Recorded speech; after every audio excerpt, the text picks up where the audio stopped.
បងមានភ្ញៀវគាត់ចង់ទិញអីវ៉ាន់ពីប្រទេសកូរ៉េតើត្រូវធ្វើម៉េចទេចឹងមានភ្ញៀវមែនចាឥឡូវម្នេះមកចាំបងប្រាប់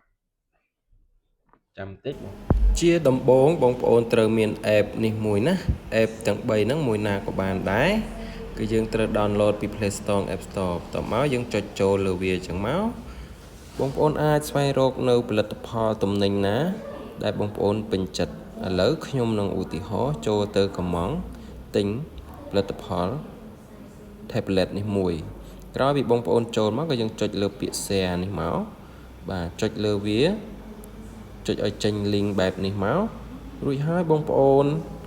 យក link ហ្នឹងមកផាសនៅក្នុង Telegram ដើម្បីឲ្យសហការីរបស់យើងខ្ញុំគាត់ធ្វើការបញ្ជាទិញជូនបងប្អូន